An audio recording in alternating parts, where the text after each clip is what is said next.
আপনি কি জানতেন একটি বিল্ডিং ৯ মাত্রার ভূমিকম্প হলেও ভেঙে না পড়ে টিকে থাকতে পারে?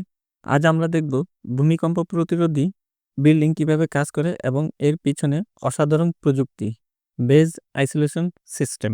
ধরুন একটি সাধারণ বিল্ডিং সরাসরি মাটির উপর তৈরি। ভূমিকম্প হলে মাটি দ্রুত কাঁপতে থাকে। সেই কম্পন সরাসরি বিল্ডিংয়ের মধ্যে চলে যায়।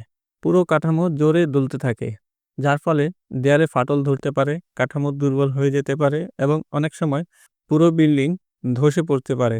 এটা হয় কারণ ভূমিকম্পের শক্তি বাধাহীনভাবে মাটি থেকে সরাসরি বিল্ডিংয়ে প্রবেশ করে। এবার দেখা যাক ভূমিকম্প প্রতিরোধী একটি বিল্ডিংকে। এই ধরনের বিল্ডিংয়ের ফাউন্ডেশন আর স্ট্রাকচারের মাঝখানে একটি বেস আইসোলেশন সিস্টেম বসানো থাকে। ফলে ভূমিকম্প আঘাত করলেও মাটি কাঁপবে, কিন্তু বিল্ডিং তুলনামূলকভাবে স্থির থাকবে, কারণ ফাউন্ডেশনের নিচে থাকা বিশেষ বেয়ারিংগুলো কম্পনের শক্তি শোষণ করে এবং অন্যদিকে সরিয়ে দেয়। এগুলো মাটিকে নাড়াচাড়া করতে দেয়, কিন্তু উপরের কাঠামো স্থির থাকে। ফলে বড় ধরনের ক্ষতি হয় না। বাইরে থেকে সহজ দেখালেও ভিতরে থাকে উন্নত ইঞ্জিনিয়ারিং। একটি বেস আইসোলেটর তৈরি হয় উচ্চ শক্তির রাবার ও স্টিল প্লেটের স্তর দিয়ে। প্রতিটি রাবার ও স্টিলের পরপর স্তর থাকে, যা ভূমিকম্পের সময় সামান্য নড়াচড়া করার মতো তৈরি।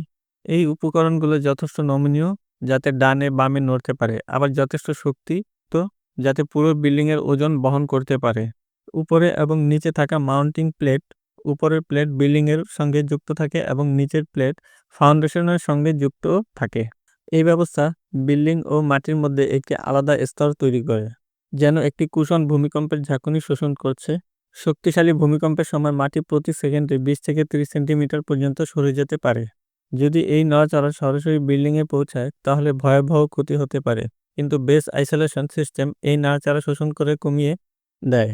নমনীয় রাবার আর মুভিং স্টিল প্লেটের কারণে বিল্ডিং হালকা দুলবে, কিন্তু জোরে কাঁপবে না।